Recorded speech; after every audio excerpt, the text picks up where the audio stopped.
Hello student, मैं Saddam sir सरल रसायन यूट्यूब चैनल पर आपका स्वागत करता हूं। हमने अपने प्रीवियस वीडियो लेक्चर के अंदर डी ब्लॉक एलिमेंट्स की 4 प्रॉपर्टी पढ़ी थी। आज हम पढ़ेंगे प्रॉपर्टी नंबर 5 जो कि है ऑक्सीडेशन स्टेट। अब first of all oxidation state होता है क्या है? Oxidation state is a real और imaginary charge present at the atom when it combine state. यानी कि जब कोई भी मेटल जो है या कोई भी एलिमेंट जो है कंबाइन स्टेट में हो, यानी किसी से जुड़ा हुआ हो, तब उस पर जो चार्ज होगा उसको बोलते हैं ऑक्सीडेशन स्टेट। अब डी ब्लॉक एलिमेंट के टर्म में बात करें तो D block elements are so variable oxidation state. Variable का मतलब क्या है? इनकी ऑक्सीडेशन स्टेट चेंज होती रहती है। अब चेंज क्यों होती है उसका रीज़न देखें, क्योंकि इसका रीज़न ये है कि उनके जो n-1d ऑर्बिटल है और ns ऑर्बिटल है। क्या कहना चाह रहा हूं?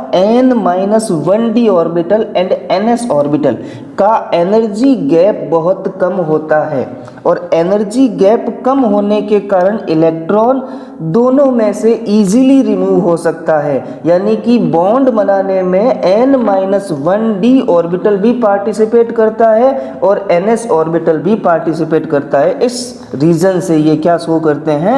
वेरिएबल ऑक्सीडेशन स्टेट शो करते हैं। तो कहने का मतलब एग्जांपल लें यहाँ पे कि जैसे मेरे पास 3d ऑर्बिटल है और दूसरा जो है 4s ऑर्बिटल है, तो 3d और 4s का एनर्जी डिफरेंस लिटिल होने के कारण, एनर्जी डिफरेंस कम होने के कारण दोनों में से इलेक्ट्रॉन इजीली रिमूव हो सकते हैं और दोनों ही बॉन्ड बनाने में पार्टिसिपेट करते हैं। तो s से निकलेगा तो मैक्सिमम +2 वैलेंसी होगी और d से निकलेगा तो बहुत सारी वैलेंसी रिप्रेजेंट कर सकता है। तो इस रीजन से ये डी ब्लॉक एलिमेंट्स जो है वेरिएबल ऑक्सीडेशन स्टेट शो करते हैं। तो कहने का मतलब क्या है कि it is due to approximately equal energy difference in n-1d orbital and ns orbital, hence both are participate in bond formation. Clear हो गया आपको?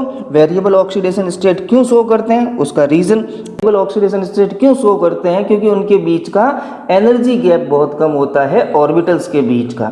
क्लियर है यहाँ पे आपको? तो इस पर जो है कई बार बोर्ड में क्वेश्चन पूछा गया है कि why the D block elements are so variable oxidation state. अब आपको इसमें कहीं भी प्रॉब्लम नहीं आएगी। हम आगे देखें तो कौन कौन से एलिमेंट कौन कौन सी वेरिएबल ऑक्सीडेशन स्टेट शो करते हैं, तो उनके बारे में जो हमें यहाँ पे क्या करनी है, स्टडी करनी है। तो इसमें सबसे पहले जो हम लेंगे वो हमारा है स्कैंडियम।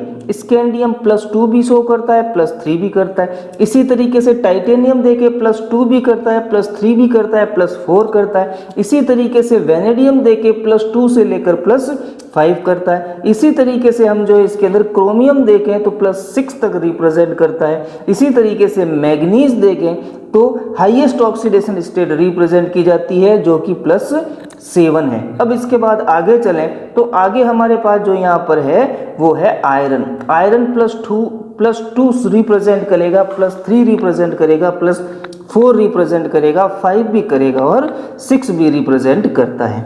नेक्स्ट इसके अंदर हमारे पास जो यहाँ पर है वो है कोबाल्ट। कोबाल्ट +2, +3, +4 और +5 ऑक्सीडेशन स्टेट रिप्रेजेंट करता है। इसी तरीके से नेक्स्ट जो हमारा है वो यहाँ पर है निकल। निकल +2, +3, +4 रिप्रेजेंट करता है।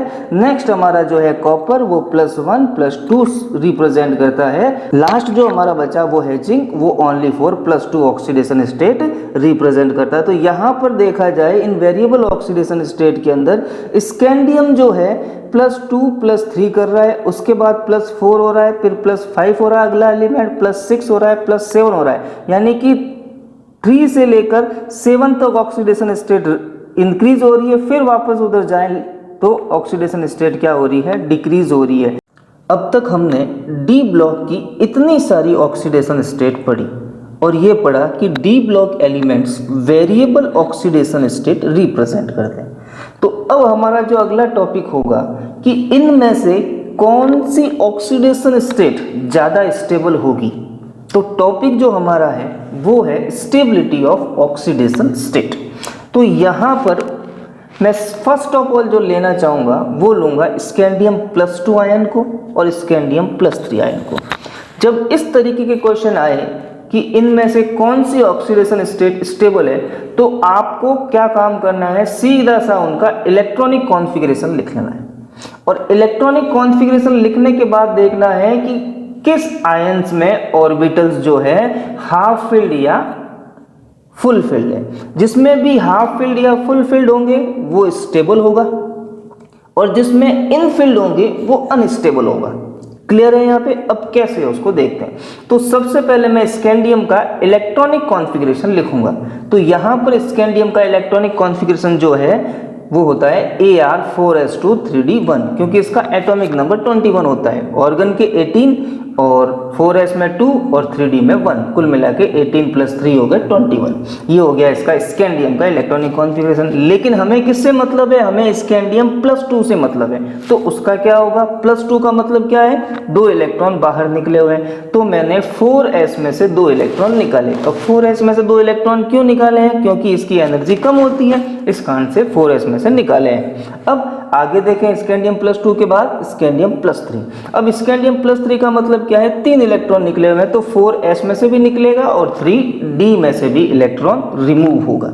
अब रिमूव करने के बाद इन दोनों आयंस को कंपैरेटिवली देखें, किसमें हाफ फिल्ड है, किसमें फुल फिल्ड है और किसमें इनफिल्ड है। तो स्कैंडियम +2 में देखें 3d1 है, यानी कि ये हो गया इनफिल्ड। अब दूसरी तरफ स्कैंडियम +3 में देखें, इसमें आर्गन 18 है, और ऑर्गन क्या होता है? स्टेबल होता है, यानी कि ऑर्गन का स्टेबल इलेक्ट्रॉनिक कॉन्फ़िगरेशन है। इसका मतलब देखा जाए तो स्टेबल इलेक्ट्रॉनिक कॉन्फ़िगरेशन किसके अंदर है? स्कैंडियम +3 के अंदर है, और स्कैंडियम +2 के अंदर नहीं है। इस कारण से स्टेबल कौन हुआ यहाँ पर? वो जो हुआ स्कैंडियम +3 आयन हुआ। यहाँ पर स्टेबल इलेक्ट्रॉनिक कॉन्फ़िगरेशन जो है हमारा किसका है? स्कैंडियम +3 का। तो इस कारण से स्कैंडियम +3 की ऑक्सीडेशन स्टेट जो होती है ज़्यादा स्टेबल। अब इसका नेक्स्ट एग्जांपल जो लें वो हम क्रोमियम आयन को लेकर लेते हैं। बात करेंगे इसके अंदर क्रोमियम +1 और +2 की। इनमें से ज़्यादा स्टेबल कौन है? तो यहाँ पर मैं क्या करूँगा? First of all electronic configuration लिखूंगा क्रोमियम का। तो क्रोमियम का इलेक्ट्रॉनिक कॉन्फ़िगरेशन Ar4s1 3d6, यानी कि outer most and second last shell के अंदर total number of electron 6 present है, यानी ये 6 इलेक्ट्रॉन डोनेट कर सकता है, और 6 डोनेट कर सकता है तो इस बेस पर कह सकते हैं कि इसकी मैक्सिमम ऑक्सीडेशन स्टेट जो है +6 तक होती है। अब लेकिन हमें यहाँ पे जो डिस्कस करना है +1 और +2 की बात करनी है। तो फर्स्ट ऑफ ऑल मैं इसके अंदर जो है क्रोमियम +1 का इलेक्ट्रॉनिक कॉन्फ़िगरेशन लिखता हूँ। तो ये है हमारा क्रोमियम +1 का इलेक्ट्रॉनिक कॉन्फ़िगरेशन। +1 का मतलब क्या है? एक इलेक्ट्रॉन रिमूव करना, और इलेक्ट्रॉन किस में से रिमूव होगा? जिसकी जो है एनर्जी कम होगी। तो हमने 4s1 में से एक इलेक्ट्रॉन रिमूव किया, और 4s1 से एक इलेक्ट्रॉन रिमूव करते ही जो हमारे पास 3d था वो 3d5 है, यानी 3d5 हो गया मतलब हाफ फिल्ड हो गया, और हाफ फिल्ड हो गया मतलब स्टेबल हो गया। अब इसी तरीके से हम क्रोमियम +2 लें। तो क्रोमियम +2 का मतलब क्या है? 2 इलेक्ट्रॉन रिमूव करना है, तो एक इलेक्ट्रॉन तो 4s में से हो गया, और दूसरा इलेक्ट्रॉन कहाँ से होगा? 3d में से ही होगा। तो 3d में से एक इलेक्ट्रॉन रिमूव करने के बाद इसके पास बचा 4 बचा।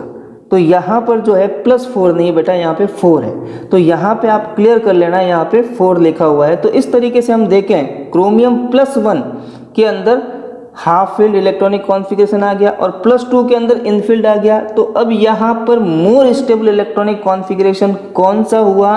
वो हुआ हमारा क्रोमियम +1 का। तो इस कारण से chromium +1 is more stable then chromium +2। Next example जो ले हमारा वो है Mn+2 और Mn+3। इसके लिए भी क्या करना पड़ेगा? हमें सबसे पहले इसका इलेक्ट्रॉनिक कॉन्फ़िगरेशन लिखना पड़ेगा, जो कि है Ar4s2 3d5। Outer most shell में टोटल 7 इलेक्ट्रॉन, यानी 7 इलेक्ट्रॉन तक ये डोनेट कर सकता है। इस कारण से इसकी मैक्सिमम ऑक्सीडेशन स्टेट जो होती है वो +7 होती है। अब लेकिन हमें यहाँ पर जो बात करनी है वो +2 और +3 के बारे में ही बात करनी है। तो हम इसमें +2 का इलेक्ट्रॉनिक कॉन्फ़िगरेशन लिखें तो क्या होगा यहाँ पे? तो वो होगा कि 2 इलेक्ट्रॉन जो है 4s में से निकल जाएंगे, और हाफ फील्ड इलेक्ट्रॉनिक कॉन्फ़िगरेशन हो गया d का। अब इसी तरीके से +3 लिखें तो वो इनफील्ड हो गया। तो अब यहाँ पर स्टेबल कौन सा हुआ? क्लियर है? Mn+2 क्यों? क्योंकि यहाँ पे 3d5 है। 3d5 का मतलब क्या हो गया कि ये हाफ फील्ड और हाफ फील्ड ज़्यादा स्टेबल होता है। अब हमारा नेक्स्ट जो यहाँ पर एग्जाम्पल है वो है Zn+2 और Zn+1। इनमें से कौन सी ज़्यादा स्टेबल होगी? ये क्वेश्चन कई बार पूछा गया है, लेकिन थोड़ा अलग तरीके से पूछा है। वो ये पूछा है कि why zinc is not so variable oxidation state. तो हमने जब ऑक्सीडेशन स्टेट लिखी थी तो उसमें Zn+2 लिखा था, कहीं पर भी +1 +3 के बारे में डिस्कशन नहीं किया था। तो only for zinc +2 oxidation state he show करता है, यानी कि वही स्टेट जो है स्टेबल है। क्लियर है, यानी Zn+2 स्टेबल है, दूसरी स्टेबल है ही नहीं है। अब क्यों नहीं है उसका रीजन देखें तो यहाँ पर हमने सबसे पहले इसका इलेक्ट्रॉनिक कॉन्फ़िगरेशन लिया जो कि होता है Ar4s2 3d10। अब यहाँ पर हम क्या करते हैं, Zn+2 लिखते हैं, +2 का मतलब 2 इलेक्ट्रॉन रिमूव करने, और 2 इलेक्ट्रॉन रिमूव कर दिया हमने 4s में से, और क्या बना दिया 4s 0 बना दिया। इस तरीके से अगला देखें तो वो हमारा Zn+1 यानी 1 इलेक्ट्रॉन रिमूव करना है, और 1 इलेक्ट्रॉन रिमूव करने के बाद ये कंडीशन आई। अब यहाँ पे देखो फुल फील्ड और हाफ फील्ड का केस आ रहा है, और फुल फील्ड और हाफ फील्ड में भी ज्यादा स्टेबल कौन होता है, फुल फील्ड होता है। तो फुल फील्ड किसके अंदर है, Zn+2 के अंदर है, लेकिन Zn+1 के अंदर 4s1 यानी कि हाफ फील्ड हो गया। तो इस कारण से zinc only for +2 oxidation state show करेगा, क्योंकि +2 शो करने के बाद उसके पास क्या बचता है, 3d10 बचता है, जो कि क्या होता है, फुल फील्ड ऑर्बिटल होता है। तो यहाँ पर ये चीज भी ध्यान रखनी है कि फुल फील्ड और हाफ फील्ड में से भी ज्यादा स्टेबल कौन है, तो फुल फील्ड को यहाँ पे प्रायोरिटी देंगे। तो ये था हमारे स्टेबिलिटी ऑफ ऑक्सीडेशन स्टेट का। तो इस तरीके का जब कभी भी क्वेश्चन आए तो आपको क्या करना है, इलेक्ट्रॉनिक कॉन्फ़िगरेशन लिखना है, और फिर आयन का इलेक्ट्रॉनिक कॉन्फ़िगरेशन लिखना है, और देखना है कि हाफ फील्ड या फुल फील्ड किसके अंदर है, वो स्टेबल होगा, और दूसरा जो होगा वो क्या होगा, अनस्टेबल होगा। आज का जो हमारा स्टार क्वेश्चन है वो है कि विच ion is highly acidic from the following ions. First is Ti+2, second is Ti+3 and third is Ti+4। इनमें से कौन सा आयन जो है हाईली एसिडिक नेचर का होगा, इसका आंसर आपको कमेंट्स बॉक्स में लिखना है। तो प्लीज़ इसका आंसर दीजिएगा। वीडियो के इसी क्रम में जो हमारा नेक्स्ट और डी ब्लॉक एलिमेंट की जो 6th प्रॉपर्टी है वो है फॉर्मेशन ऑफ इंटरस्टिशियल कंपाउंड। अब इंटरस्टिशियल कंपाउंड क्या होते हैं, इनको स्टडी करने के लिए पहले हमें पढ़ना पड़ेगा इंटरस्टिशियल स्पेस और इंटरस्टिशियल गैप क्या होता है। तो सपोज करें कि एक क्रिस्टल लैटिस है, उसमें मॉलिक्यूल जो है रेगुलरली अरेंज्ड है। अब उनमें मॉलिक्यूल के बीच का जो स्पेस है, दो मॉलिक्यूल के बीच का जो गैप है, उस गैप को बोलते हैं इंटरस्टिशियल स्पेस या इंटरस्टिशियल गैप। अब इन गैप के अंदर जब कोई छोटा एटम आ जाता है तो ऐसे कंपाउंड को बोलेंगे इंटरस्टिशियल कंपाउंड। तो डेफिनेशन क्या होगी कि small non metal atoms such as carbon, hydrogen, oxygen and nitrogen are able to occupy interstitial space of lattice of the d block element to form combination which are termed as interstitial compound। कैसे समझते हैं इसको, तो मैंने scandium के atoms को regularly arranged किया। अब रेगुलरली अरेंज्ड करने के बाद इन एटम के बीच में गैप बना, उस गैप को बोलते हैं इंटरस्टिशियल गैप। आपको क्लियर दिख रहा होगा कि रेड एटम के बीच में जो व्हाइट कलर का गैप बन रहा है उसको बोल रहे हैं इंटरस्टिशियल गैप। तो एक एटम और अरेंज किया तो और गैप बन गया, और अरेंज किया और गैप बन गया, नीचे एक और एटम और लगा दिया, अब एक और एटम कर दिया तो और गैप बन गया। इसी तरीके से आगे गैप बनता गया। अब इन गैप के अंदर नॉन मेटल आइटम आ जाए, जैसे कार्बन आ गया, और देखें इसके अंदर एक कार्बन और इंसर्ट कर दिया, और कार्बन इंसर्ट हो गया, और कार्बन इंसर्ट कर देते हैं, इसी तरीके से हम करते रहें तो इससे जो पूरा कंपाउंड बनेगा उस कंपाउंड को बोलते हैं इंटरस्टिशियल कंपाउंड। तो आज का जो हमारा है वीडियो लेक्चर क्लोज होता है। इफ़ आपको मेरा ये वीडियो पसंद आया हो, लाइक, शेयर और मेरे चैनल को सब्सक्राइब करें। धन्यवाद।